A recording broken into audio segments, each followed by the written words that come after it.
Okay, it's Chris with this Focke-Wulf 190 project that we're talking about doing some things with. I'm going to show you a video here of things we're thinking about. These landing gear struts right here are actually motorcycle front struts, and for about a 550-pound bike.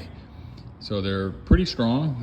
The shop tells me, and they can be, you can change out the oil, you can change out the springs a little bit to give them a softer or harder spring action.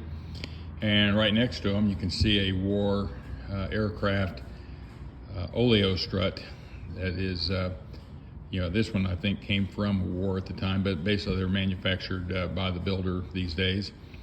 And I'm looking at this as these look pretty similar, and we're just trying to figure out how we can fabricate this in to that to make it mate to the trunnion and be able to be approximately that length. And I know that there's some adjustments that can be made. The motorcycle shop said sure, you can change a few things in there and give an inch or two if you need it, or you can just remachine the whole lower end, and that's certainly doable. But bottom line, it ends up making the machining side of this a lot less intensive. Plus, I have the advantage of having millions and millions of dollars of engineering done by the motorcycle companies. This was a XR12 bike, front struts, so there are some stronger ones out there, but this is a really strong strut. So we're going to kind of look at this and see if this could be fabricated to make it work for our purposes.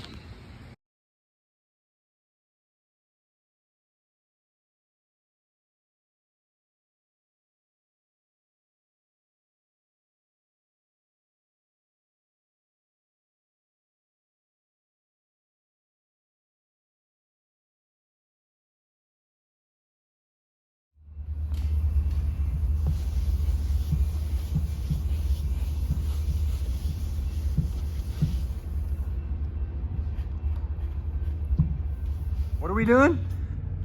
Well, once we're all waxed and ready to go, we'll get the PVA down. Polyvinyl alcohol. Polyvinyl alcohol. And for those of you that don't know, the only thing that's going to dissolve that stuff is water. Nothing else will touch it. You'll make a whole lot less mess if you spend the time just to peel it off. Nevertheless, we'll PVA, and then we'll put our tooling gel down. Once that tooling gel is ready to have more on top of it, we'll come back and we'll brush all of our tight radiuses before we spray again. We'll spray another time with the tooling gel. Once that's done and ready to accept resin and glass, then we'll put roving in all the tight radiuses to minimize the possibility of air on those tight corners.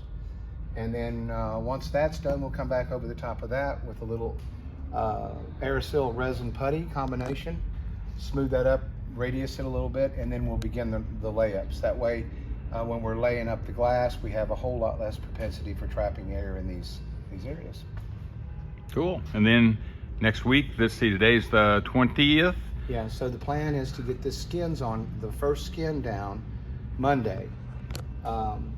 And then from there on, we'll do a skin a day until we're finished with the laminate buildup. And 4 layers, you think? Yeah, on this one, because it's not a production mold, it's a limited production. We'll do 4 layers and a woven robot, and then we'll put our metal frame on and get this puppy rolled over and take these flanges off and start the next molds. Awesome. Thanks. Hey, this is Chris. This is my aircraft right before we sprayed it with some PVA, which is polyvinyl alcohol, which is going to help the green tooling gel and ultimately the fiberglass quit or not stick to the bottom of my aircraft. We're spraying that on right there. There's what it looks like when it's completed.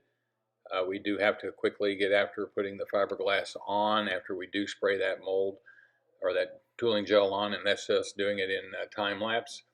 What we'll do is we're took 4 hours to put on 1 full layer of fiberglass. We let it cure. Next day we do it again. Next day we do it again until we have 4 coats. And then we'll create a steel frame for this fuselage and be able to take it off the mold and flip it all over and then start on the top. That'll be occurring over the next few weeks. We have a few other operations to do, but at any rate, enjoy.